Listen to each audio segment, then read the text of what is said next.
Hello viewers, আসসালামু আলাইকুম। আপনারা সবাই ভালো আছেন? আজকে আমরা শাটারিং এর গুরুত্ব এবং কিভাবে শাটারিং করলে আপনাদের শাটারিংটা টেকসই হবে সেই বিষয়ে আজকে আলোচনা করব। তো শাটারিংটা শুরু করার আগেই যে বিষয়গুলো খেয়াল রাখতে হবে, যেন অবশ্যই আপনাদের যদি কাঠ দিয়ে শাটারিং করেন সেই কাঠগুলো যেন ভালো হয়, অর্থাৎ এর উপর যেহেতু রড এবং ঢালাই করার সময় লোকজন চলাচল করবে এবং ম্যাটেরিয়ালস এর লোড যেন সহ্য করার ক্ষমতা থাকে, এই বিষয়ে খেয়াল রাখতে হবে। এবং নিচে যদি বাঁশের সাপোর্ট হয় তাহলে সেই বাঁশের খুঁটিগুলো যেন সুন্দর হয়, অর্থাৎ সেটা লোড বহন করার জন্য সেইভাবে শক্ত যেন হয়ে থাকে, এই বিষয়ে খেয়াল রাখতে হবে। এবং সেই সাথে আপনাদের বাঁশগুলো কত ফুট পর পর দিবেন সেটাও একটা বিষয়। আর যদি আপনারা এই বাঁশগুলো ফাঁকা দেন তাহলে কিন্তু অনেক সময় স্ল্যাবটা নিচের দিকে একটু হেলে যাবে, যখন আপনারা সিলিং প্লাস্টার করবেন তখন এটা সমস্যা হয়ে দাঁড়াবে।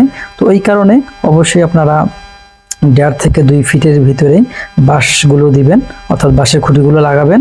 এবং মনে রাখতে হবে যে বাঁশের খুঁটিগুলো যেন ঝুলে না থাকে বা সেগুলো যেন বাঁকা হয়ে না থাকে, এই বিষয়ে খেয়াল রাখতে হবে।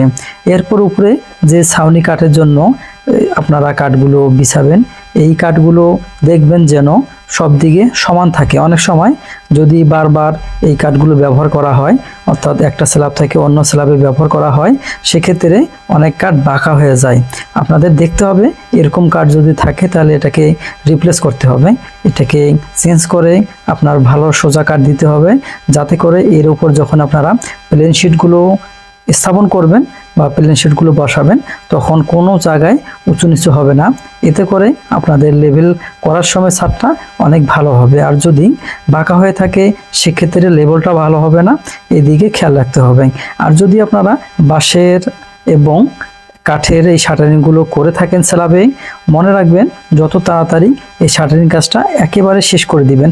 কেননা দীর্ঘদিন শাটার করে যদি আপনারা এইভাবে রোদে ফালে রাখেন তাহলে কিন্তু আপনাদের কাঠগুলো নষ্ট হয়ে যাবে বা বেঁকে যাবে, এই বিষয়ে খেয়াল রাখতে হবে।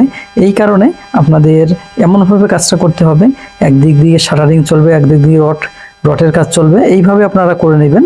আর যখনই আপনারা এই শাটারিংয়ের কাজ ধরবেন তখন এই স্ল্যাবের যেই ব্লক থাকে, কভারিং ব্লক, সেগুলো আগে বানিয়ে নেবেন। এবং এই স্ট্রিপগুলো কিন্তু আপনারা চাইলে আগে বানাতে পারবেন। তা এতে করে যখনই আপনাদের শাটারিং শেষ হবে তখনই আপনারা সাথে সাথে এই বিমগুলো বাঁধতে পারবেন, কেননা বিম আগে বাঁধতে হবে, তারপরে ছাদের স্ল্যাবের রড বাঁধতে হবে। এই কারণে এই বিষয়গুলো খেয়াল রাখতে হবে।